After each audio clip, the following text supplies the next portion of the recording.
Hello student, स्वागत है आपका आईसीटी वर्चुअल क्लासेस में। मैं हूं कविता, आपकी साइंस टीचर। उम्मीद करती हूं आप सभी अच्छे होंगे और स्वस्थ होंगे।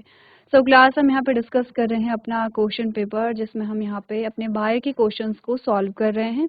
आपके पास एक दो क्वेश्चन रह जाते हैं जिन्हें हम यहाँ पे सॉल्व करेंगे, क्योंकि 4 नंबर के लिए प्रश्न आपके पास आए हैं, तो हम डिटेल में यहाँ पे डिस्कस करेंगे। प्रीवियस लेक्चर में एक क्वेश्चन आपको होमवर्क में दिया था कि आपको वो जो टॉपिक है पॉलिनेशन से रिलेटेड, यानी कि जो परागण की प्रक्रिया है, उसको आपको पढ़ के लेकर के आना है। टाइप्स ऑफ पॉलिनेशन आपको देखने हैं, यानी कि परागण के प्रकार आपको यहाँ पर देखने हैं। पहले तो परागण होता क्या है वो हमने डिस्कस किया था डायग्रामेटिकली, आपको डेफिनेशन लिख के लेके आनी थी। सेकेंड, आपको टाइप्स ऑफ पॉलिनेशन देखना था, यानी कि परागण के प्रकार आपको देखने थे। तो आपने यहाँ पे होमवर्क कंप्लीट किया होगा। तो आज हम यहाँ पर जो हमारा क्वेश्चन है परागण, और आपको बताना है कि स्वपरागण और परपरागण में क्या अंतर है, इसको हम यहाँ पे कंप्लीट करेंगे कि दोनों प्रकार के जो परागण होते हैं उनमें क्या अंतर यहाँ पे देखे जाते हैं। तो आइए चलते हैं स्मार्ट बोर्ड की तरफ। चलो, तो सबसे पहले आप लोग देख लेंगे अभी तक जो प्रश्न आपने सॉल्व किए हैं वो कौन कौन से किए हैं। एक एक करके जैसे जैसे आपकी स्लाइड बढ़ रही है वैसे वैसे आप अपने क्वेश्चंस को रिवाइज करते चले जाएंगे।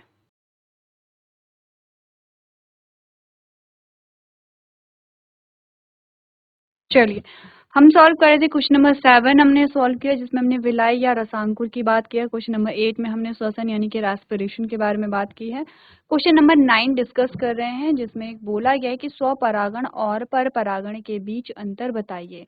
Explain the difference between self pollination and cross pollination. तो आपको यहाँ पर सबसे पहले हमने डिस्कस किया था कि पॉलिनेशन होता क्यों है, कब होता है पॉलिनेशन और क्या होता है पॉलिनेशन, पहले तो ये समझना जरूरी है। फिर हम टाइप्स ऑफ पॉलिनेशन की बात करेंगे। तो स्वपरागण और परपरागण ये शायद से परागण के ही प्रकार होंगे, तभी हमारे पास दो नाम आए हैं, सेल्फ पॉलिनेशन और क्रॉस पॉलिनेशन। ठीक है, तो यहाँ पर इन दोनों टाइप्स के बारे में हम बात करेंगे कि क्या अंतर इनमें होता है, और इसके बारे में डिस्कस करेंगे। तो उससे पहले डेफिनेशन बताइए कि परागण किसे कहते हैं। चलो, प्रीवियस लेक्चर में जो बात हमने की है वहां पर हमने बोला है पॉलिनेशन होता कब है। देखो, पॉलिनेशन जो आपके पास क्वेश्चन आया है वो कौन से टॉपिक से हमारे पास यहाँ पे आया है, प्रजनन से संबंधित, यानी कि रिप्रोडक्शन। प्लांट्स में आपने रिप्रोडक्शन पढ़ा था। हमने कहा रिप्रोडक्शन जो है वो 3 अवस्थाओं में, 3 चरणों में होता है। पहला चरण होता है प्री फर्टिलाइजेशन यानी निषेचन से पूर्व की अवस्था। इसमें हम लैंगिक अंग यानी कि रिप्रोडक्टिव ऑर्गन के बारे में बात करते हैं। रिप्रोडक्टिव ऑर्गन में हमने बात की है 2 रिप्रोडक्टिव ऑर्गन की। एक का नाम है यहाँ पे पिस्टिल,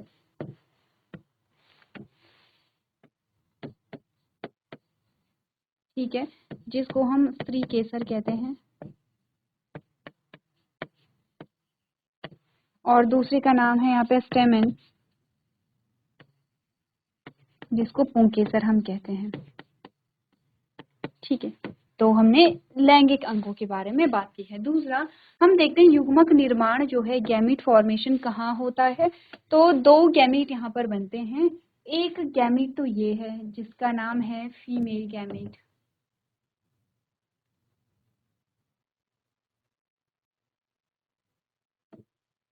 जिसको हम मादा युग्मक कहते हैं।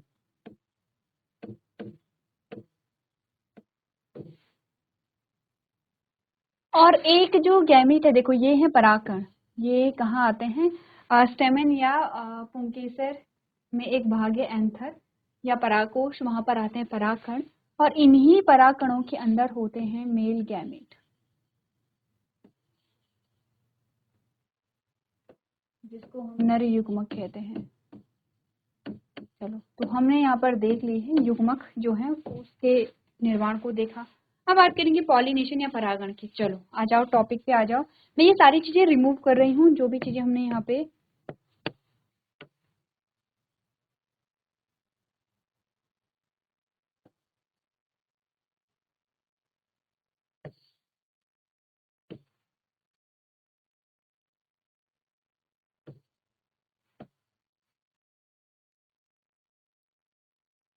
ध्यान से देखो यहाँ पे क्या हो रहा है। जो परागकण आपके पास आते हैं,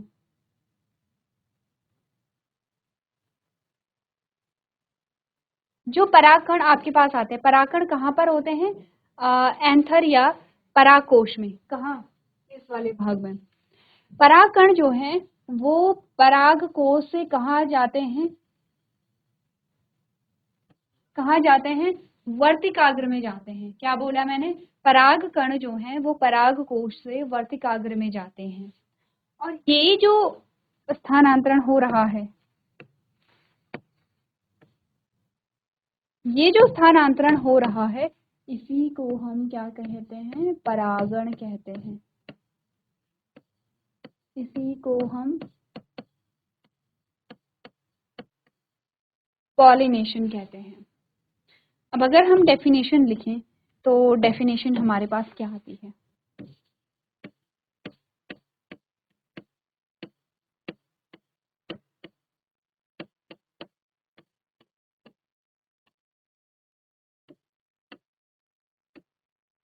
transfer of pollen grain from anther to stigma। ठीक है, मतलब देखो, परागण क्या होता है? हमने बोला परागकण का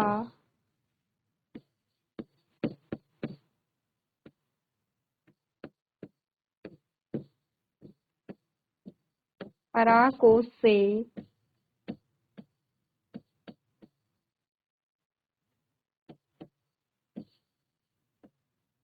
वर्तिकाग्र में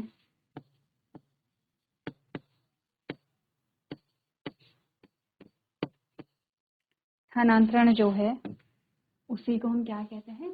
परागण कहते हैं। क्या होता है यहाँ पे? Pollination, transfer of pollen grain from anther to stigma, यानी कि परागकण का परागकोश से वर्तिकाग्र में स्थानांतरण। परागकण जो हैं वो परागकोश यानी एंथर से कहाँ जा रहे हैं? वर्तिकाग्र यानी कि स्टिग्मा में जा रहे हैं। ठीक है, और यही जो ट्रांसफर हो रहा है, यही जो स्थानांतरण हो रहा है। ठीक है, स्थानांतरण समझते हो? किसी चीज का एक जगह से दूसरी जगह जाना। तो परागकण का जो है वो एंथर से स्टिग्मा में जाना, या परागकण का परागकोश से वर्तिकाग्र में जो जाना है, ये जो स्थानांतरण है, ये जो ट्रांसफर है, इसी को हम क्या कहते हैं? पॉलिनेशन कहते हैं। तो सबसे पहले तो पॉलिनेशन को समझो। हो गया ये पॉलिनेशन? कंप्लीट है इतना? इतना कंप्लीट है तो हम यहाँ पे सेल्फ और क्रॉस पॉलिनेशन की बात यहाँ पे करेंगे। चलो एक बार आप लोग डेफिनेशन नोट कर लेंगे।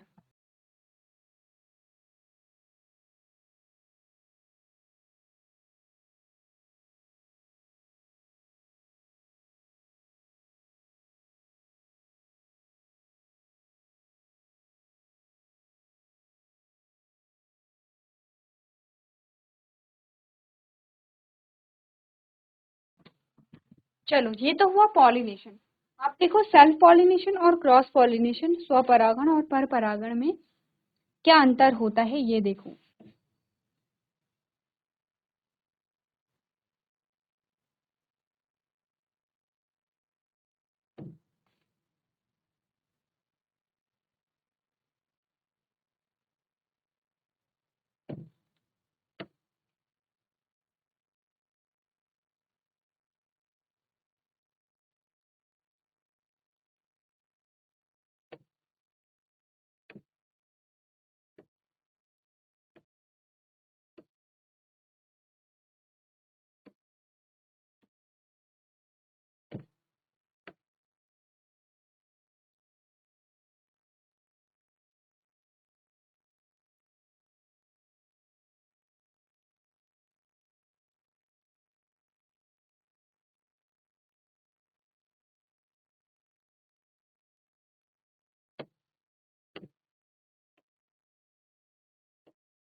ठीक है, एक प्लांट ये है,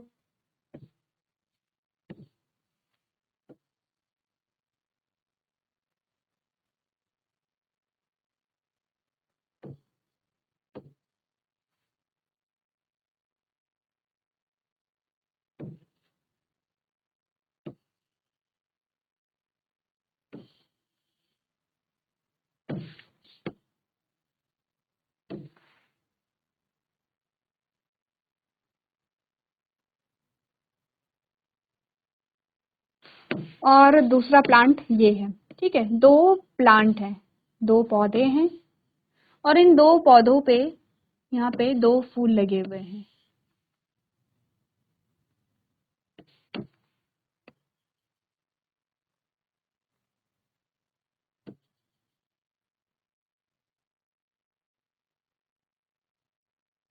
ठीक है, क्लियर है। और ये लीफ है, लीफ लाइक स्ट्रक्चर।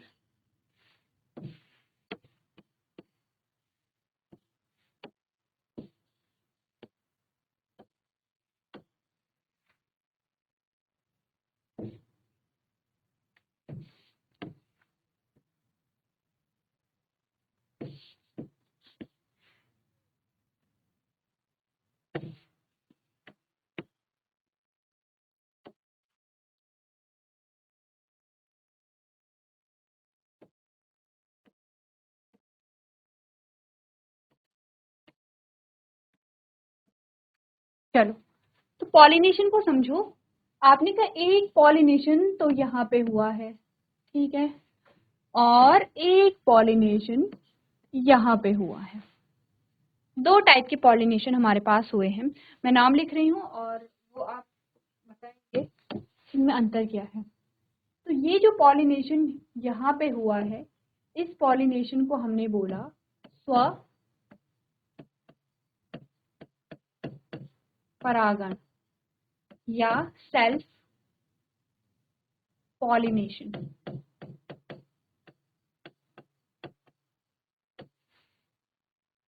और ये वाला जो पॉलिनेशन यहाँ हुआ है, इसको कहते हैं पर परागण, या इसका नाम है क्रॉस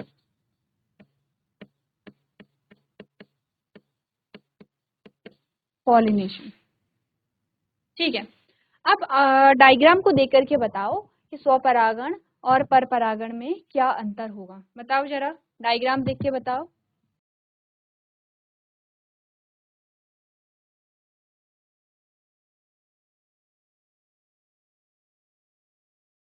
तो क्या हम कह सकते हैं कि जो स्वपरागण है, हमने बोला स्वपरागण जो है, स्वपरागण में जब एक ही पुष्प के, आपने बोला जब एक ही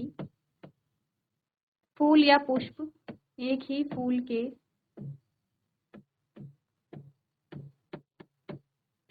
परागकण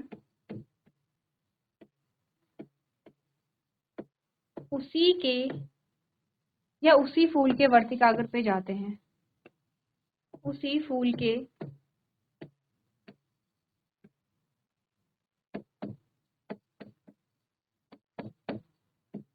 वर्तिकाग्र में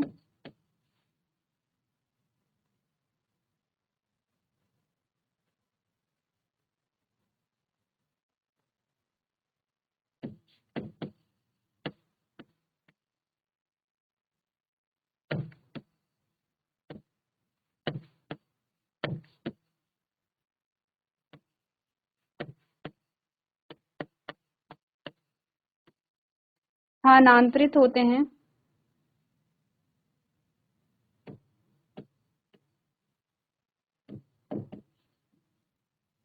तो स्वपरागण कहलाता है।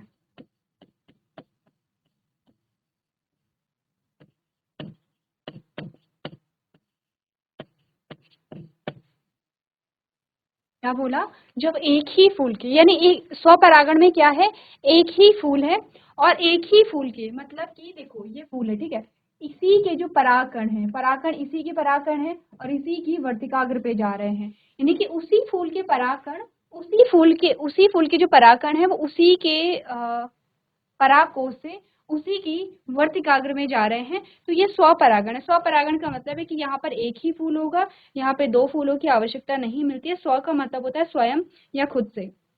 ठीक है, क्या मतलब हुआ स्व का? स्व का मतलब होता है स्वयं या खुद से, यानी कि यहाँ पर सिर्फ एक ही फूल की आवश्यकता है, एक ही पौधे की आवश्यकता है, दो अलग अलग पौधों की आवश्यकता नहीं है। इसे हम स्वपरागण कहते हैं। तो पर परागण क्या होता है? हमने बोला जब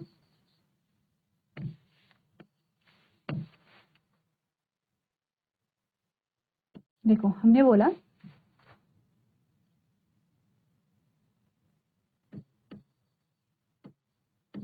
एक पादप पर लगे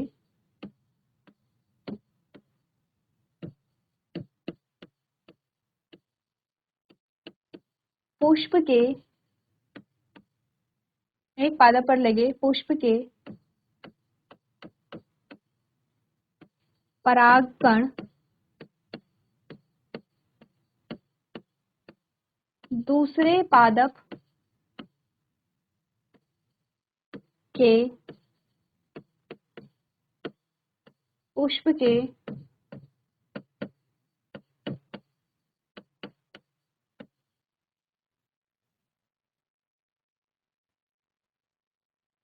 दूसरे पुष्प के वर्तिका पर स्थानांतरित होते हैं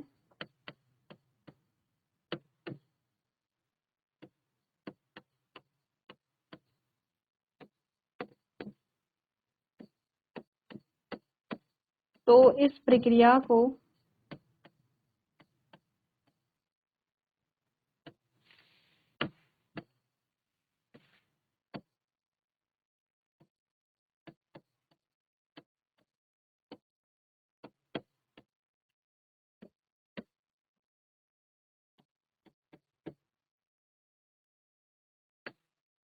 पर परागण कहते हैं। देखो आपने बोला एक पादप पर लगे पुष्प के परागकण, ठीक है, एक पौधा है, एक पादप है, उस पर लगा एक फूल है, उसमें परागकण लगे हुए हैं, वो दूसरे पौधे के फूल के वर्तिकाग्र पे जाता है, तो इस प्रक्रिया को हम क्या कहते हैं? पर परागण कहते हैं। अब यहाँ पर ध्यान से देखो, देखो आपने कहा कि ये इस पौधे पर लगा फूल है, इसके जो परागकण हैं वो कहाँ जाते हैं? वो दूसरी फूल के वर्तिकाग्र पे पहुंचता है। क्या बोला है कि एक पौधे पे लगा फूल है और उसके परागकण दूसरे पौधे पे लगे फूल की वर्तिकाग्र पे ट्रांसफर हो रहे हैं। इस प्रकार का जो पॉलिनेशन है उसको हम क्या कहते हैं? क्रॉस पॉलिनेशन या पर परागण कहते हैं। ठीक है, मतलब पर का मतलब होता है पराया। अब पर परागण के लिए क्या है? दो पौधों की आवश्यकता है, दो पौधों पर लगे दो अलग अलग पौधों पर लगे फूलों की आवश्यकता है।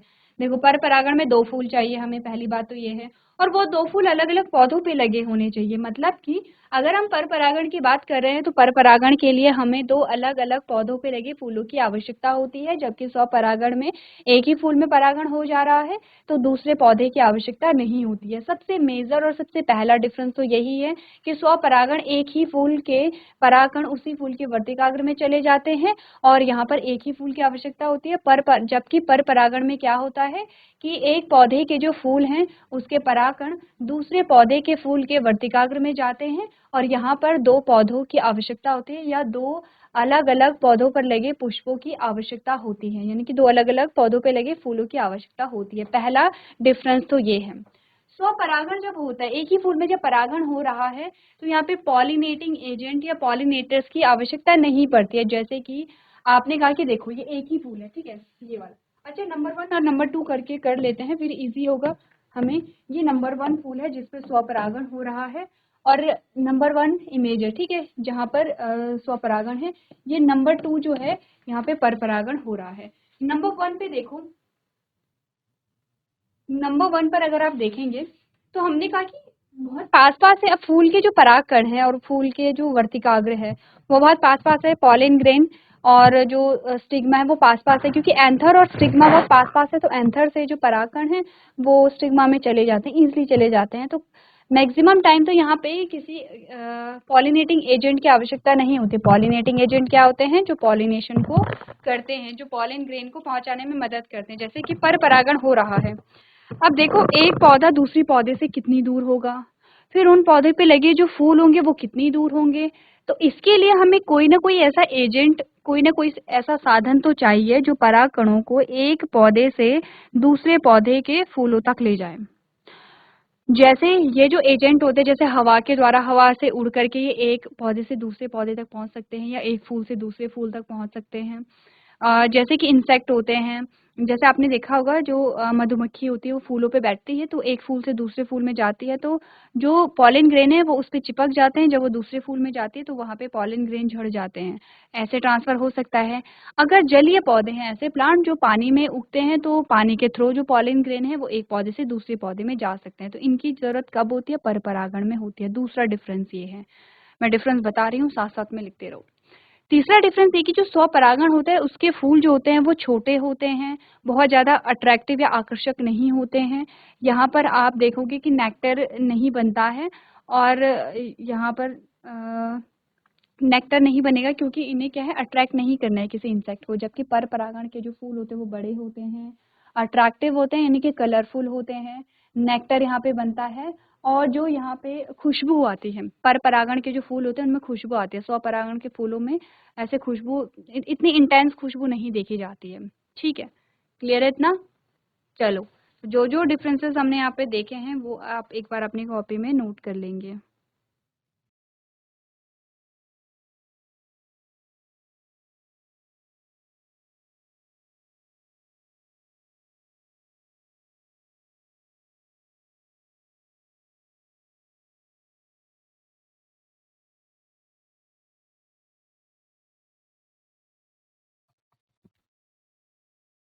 चलिए, तो अब आते हैं यहाँ पे नेक्स्ट क्वेश्चन पे, जो आपके इस क्वेश्चन पेपर का लास्ट क्वेश्चन है। ठीक है, क्वेश्चन नंबर 10 में आ जाओ। क्वेश्चन नंबर 10 जो है वो आपके 4 खंडों में है। क्वेश्चन नंबर 10 आपके लिए आया है, आपके पास आया है कितने नंबर का? 20 नंबर का प्रश्न है ये, देखो 20 नंबर का प्रश्न है, 4 खंड है। तो हर एक खंड जो है वो आपके पास कितने नंबर के लिए है? 5 नंबर के लिए। नहीं, 5 नंबर का ये है, 5 का ये है, 5 का ये है और 5 का ये है। टोटल कितने हो गए हैं हमारे पास? 20 हो गए हैं। इसमें से जो पहला है क्वेश्चन नंबर 10 का जो क है वो आपका बायो का क्वेश्चन है और इसको आप सॉल्व करेंगे, लेकिन ध्यान ये रखना है कि 5 नंबर के हिसाब से आपको आंसर करना है, मतलब आपको डिटेल आंसर यहाँ पर देने हैं। तो चलो, पहले समझो कि क्वेश्चन में क्या पूछा गया है। ठीक है, क्वेश्चन नंबर 10 का जो ए है वो हमारा क्वेश्चन है। क्वेश्चन है, पौधों में प्रकाश संश्लेषण की प्रक्रिया को दर्शाते हुए एक स्वच्छ नामांकित चित्र बनाइए, यानी कि draw a neat and well labelled diagram showing the process of photosynthesis. आपको एक डायग्राम बनाना है, एक चित्र बनाना है और इस चित्र के माध्यम से आपको दर्शाना है कि पौधे में फोटोसिंथेसिस की प्रोसेस हो रही है। क्या बोला है? आपको डायग्राम बनाना है और दर्शाना है, क्या दर्शाना है? फोटोसिंथेसिस, यानी कि प्रकाश संश्लेषण की प्रक्रिया को आपको यहाँ पे दर्शाना है। ठीक है, हमने किया है कैसे, यहाँ पर आपको एक डायग्राम के थ्रू आप बना सकते हैं। इजी है, बस डायग्राम बनाना है और बताओ कि यहाँ पे प्रकाश संश्लेषण की प्रक्रिया हो रही है। ध्यान ये रखना, एरो एरो जो होते हैं, जो एरो है उनका ध्यान रखना, एरो यहाँ लगेगा या एरो यहाँ लगेगा, इस बात का ध्यान रखना कि कौन सा एरो आप कहाँ पे लगा रहे हैं। क्वेश्चन को एक बार रीड करो, क्वेश्चन को नोट करो और इसको आपको बिना देखे यहाँ पे सॉल्व करना है।